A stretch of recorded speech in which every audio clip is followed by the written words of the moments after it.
Where is the first place the bass go when they move from their winter pattern and start moving into the spring pattern? This is what I call a pre-spawn situation. Now, I know it's still February, but in the South, in the deep South, some of those fish are already thinking about spawning. So where is the first place they go, which is the first place we need to go to try to catch them?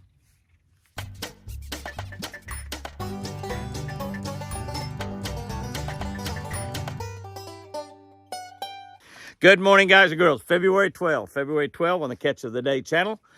Catch a Better Life channel. Catch of the Day is the book we're reading out of. This is a daily devotional I wrote 20 years ago. That's right, back in 2005. And very much like a Catch a Better Life book. I just wrote it 20 years ago rather than right now. But it's these devotionals, the talk, the things about God, the things about fishing still work 20 years later. Today, February 12th, we're looking at Proverbs 15:15.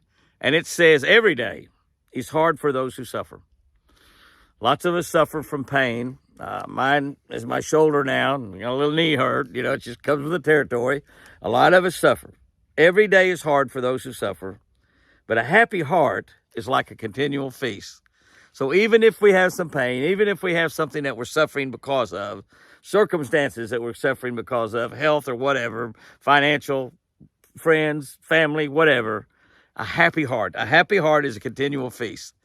Yeah, but I always like Proverbs. It's got that but in there. But a happy heart is a continual feast. Here's what I wrote about that.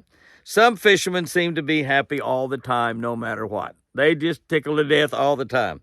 They seem to be having a good time and smiling under all circumstances. They're having fun whether they catch them or not. Is it possible that some people never have problems? Is that possible? Well, of course not. That's not possible. Everybody has problems. My preacher used to tell me, Andy Bowman, he'd say, Jimmy, everybody's in one of three categories. They're just going through a real difficult time in their life. They're in a difficult time right now, or they got a difficult time they're getting ready to happen. So everybody's in one of those three situations. So we all have problems. We all experience problems. And God says, boy, that's the most important thing in the world right there. God says, what he says in his word. God says every day brings trouble for some people.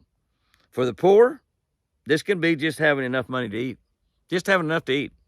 But for those who belong to God, life will still be abundant. Will still be abundant. Even if you're scratching to have enough to eat, you can still have an abundant life.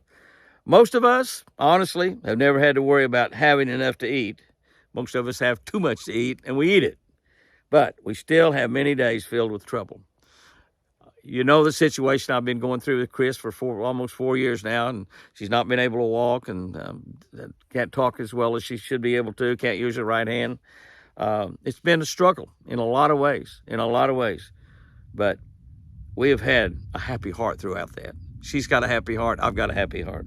Making sure we have true peace in our hearts. That's the deal. Making sure we have true peace in our hearts will help overcome all of our problems. We serve a God that is bigger than whatever problems we may have. We serve a God that is bigger than death. When we realize what Jesus did for us, how much he loves us, and what he has prepared for us, it should be easy to have a joyful heart. Jesus loved us so much that he hung on that cross and shed his precious, holy blood. Let it drip on the ground to pay for our sins.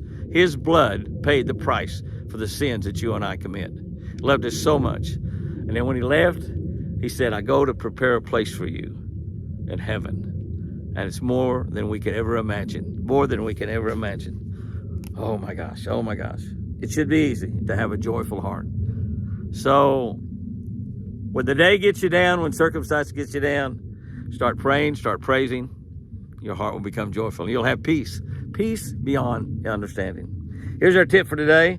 Bass will move to points near outside bends in creek channels and river channels in the early spring.